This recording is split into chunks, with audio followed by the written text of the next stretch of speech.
రంగారెడ్డి జిల్లా మోయినాబాద్లోని నజీబ్ నగర్ గ్రామ రెవెన్యూ పరిధిలో గల సాగర్ రిట్రీట్ ఫామ్ హౌస్లో గత రాత్రి ఎస్ఓటీ పోలీసులు దాడి చేసి ముజరా పార్టీ నిర్వహిస్తున్న వారిని అదుపులోకి తీసుకోవడం జరిగింది. అందులో 6 పురుషులు 4 మహిళలు ఉన్నారు. అయితే ఈ పార్టీని అరేంజ్ చేసిన ఈ 4 విక్టిమ్స్ను తీసుకువచ్చిన వ్యక్తి రెహాసిద్ చౌహాన్. ఈ వ్యక్తి ఈ పార్టీని అరేంజ్ చేసినట్టు, అతనితో పాటు తన 5 స్నేహితులను తీసుకువచ్చినట్టు తెలుస్తోంది. ఒక ప్రైవేట్ ఫామ్ హౌస్లో పార్టీని ఏర్పాటు చేశారని మోయినాబాద్ సీఐ తెలిపారు. 3 మహిళలు ఢిల్లీ ప్రాంతానికి చెందిన వారుగా హైదరాబాద్లో స్థిరపడి డాన్సర్స్గా వృత్తిని నిర్వహిస్తున్నారని, వీరు హైదరాబాద్లో స్థిరపడినట్టు పోలీసులు తెలిపారు. ఒక మహిళ హైదరాబాద్ ప్రాంతానికి చెందింది, సింగర్గా పనిచేస్తోందని తెలుస్తోంది. 6 పురుషులు టోలీచౌకీ ప్రాంతానికి చెందిన ముస్లిం మధ్యతరగతి వ్యక్తులు.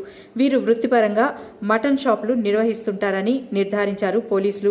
వీరు ఎలాంటి మాదక ద్రవ్యాలు సేవించలేదని, కేవలం మద్యం మాత్రమే సేవించారని, వారి నుంచి 3 మద్యం సీసాలు స్వాధీనం చేసుకున్నట్లు పోలీసులు తెలిపారు. వీరిపై కేసు నమోదు చేసి 6 రిమాండ్కు తరలించినట్లు, 4 మహిళలను రెస్క్యూ హోమ్కు తరలించినట్లు సీఐ తెలిపారు.